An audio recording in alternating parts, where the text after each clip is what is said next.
Well, I met this big bear one time right there by the house, Lloyd, and another boy was going to sleep out in the orchard there by the house. There was kind of a prune thicket there and had a little opening in the middle of the prune thicket, and they took an old bed springs we had that just actually laid flat on the ground and took the bedding out there and put on there and went to bed that night and went to sleep. And the next morning they see kind of a path around the bed, you know, and there was bear tracks. A big old bear. The neighbor said she'd weigh 900 pounds, which is a little bigger than the world record from the black bear, you know. She's kind of a cream-colored female, but she is the black bear species. We didn't see any more of her then for a while. Anyway, they decided to move back in the house.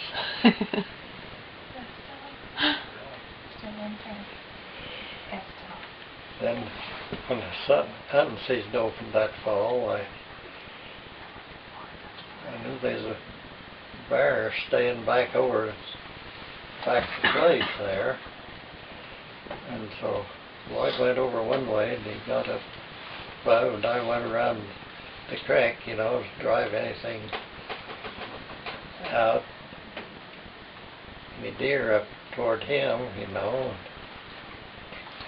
We didn't see any deer or anything, but got up there and got together, and he come down off the point of the next hill and said he'd seen some deer out on the flat up above on kind of a plateau in the neighbor's field.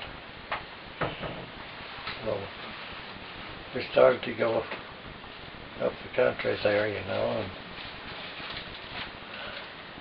Lloyd looked up and he said, "What's that up there?" "That's a bear." So anyway, his mother told him to be awful careful about shooting a bear with that little 25-35. She didn't think it was big enough, you know, to kill a bear. So I shot it with a 30-06, and I hit it right under the armpit. Kind of tore that muscles all loose in one of his front legs. And so he ran to a little old scrub tree right close by, you know, and tried to climb it. And when he tried to climb with his hind feet up to it, by the front leg give way and he fell off on his back. He took off and he come back and he looked over that tree and he reared up on it, you know, and he looked up at it, looked up at it, and he couldn't figure out why he couldn't climb that tree. So I shot again. I don't know whether I hit it or not, but I never did find any place where I hit it. But anyway, he fell over and died. So while I was dressing it, Lloyd decided he'd go around up a draw out of sight and get up to where he knew there was a trail up on the rim of that plateau where they could climb out, you know. And almost, half a quarter of a mile up above us, he started back across the draw to go up that trail, and about the same time this big old cream-colored female bear raised up on the other side of a log from him, and they both tried to cross that log at the same time. They both stopped and looked at each other, and I guess Lloyd smiled the bear down. So he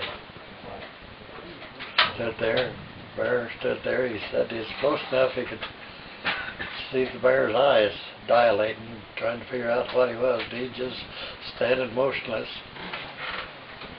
with his gun sighted right at the bear's mouth, you know. And he didn't shoot. The bear didn't come over. Pretty soon she got tired and backed off, turned around, went slowly back across the bottom of the draw, and up that trail up onto the plateau. And as soon as she got over out of sight, well, away she went.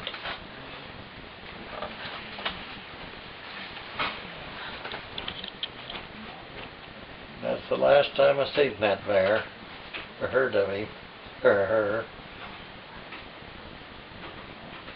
And I thought that was a pretty good